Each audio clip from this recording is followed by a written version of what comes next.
So I have a by request unboxing for you today. This is the ASUS Republic of Gamers branded board, so you know it's going to be feature rich and have good accessories, and this is the Crosshair 3 Formula. This is a motherboard, it is designed for gamers, and it has support for the AMD Phenom 2 X4, X3, it is 790FX, and it has Crossfire X support. So the first thing you will notice about the Crosshair 3 is that it has a window. Nah, the motherboard doesn't have a window. The box has a window, so you can actually check out the board on the store shelf before you buy. They've done a quick overview of the features that set this board apart, so let's go through that really quickly here. You've got MemOK, which is a solution that allows you to press a button on the board, and in theory, it should be able to post with pretty much any memory, which will allow you to get into the BIOS, configure the optimal settings, and then get the computer running.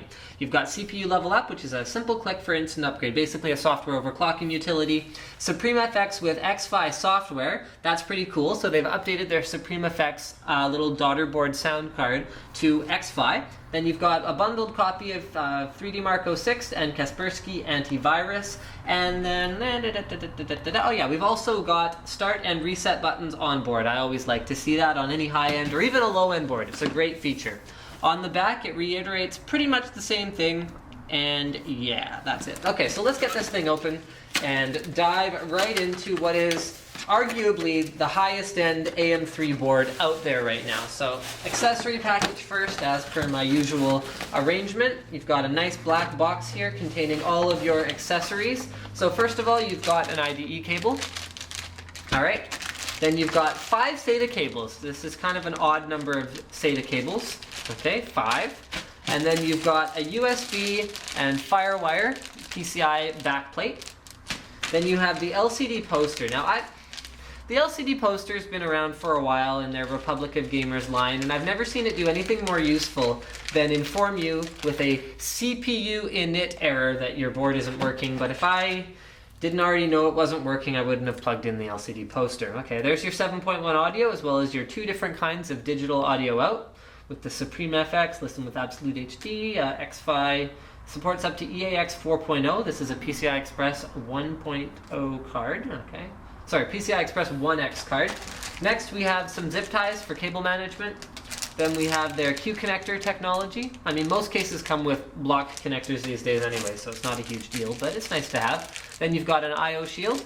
Okay, and then the Crosshair 3 Formula User's Guide, as well as a driver's DVD. Don't use this, download the latest drivers off the manufacturer website, as per my usual advice. All right, next let's get to the board itself. So it comes in its nicely little windowed casing here. Let's get the top plastic cover off and figure out how to get it out of here. I think I need to move these aside and then I can lift the board out this way. Here we go. Okay, so first thing, let's do the general layout. So you've got your power connectors in their usual desirable places with the 24 pin along the right hand edge and the 8 pin up at the top left corner of the board. You can see the plug right here for your LCD poster, so be aware of that.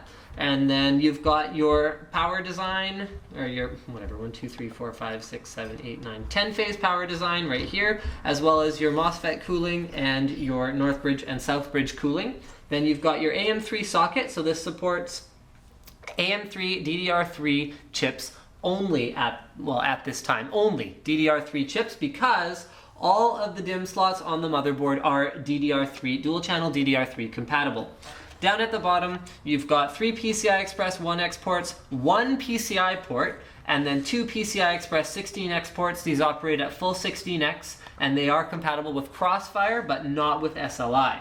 In terms of your, here, let's have a look at these onboard power buttons. So there's your start, there's your reset, here's your MemOK button, and then Clear CMOS is still done with a jumper on this board, so you don't actually have a button for that internally, but more on that later. And then here we've got 4 SATA ports that are right angle, and then we have 1 additional non-angled SATA port. Now let's have a quick look at the back I/O panel of the board. So you've got 6 USB ports. That's very few on a board of this sort of price point, but I'm guessing there's some kind of reason for it. You've got 1 PS2 keyboard port, and then you've got a Clear CMOS button back here. Honestly, this is my favorite place in the world for a Clear CMOS button. It can come in handy and be a total lifesaver. Then you've got eSATA, FireWire and 1 gigabit Ethernet port. So thank you for checking out my unboxing of the ASUS Republic of Gamers Crosshair 3 Formula.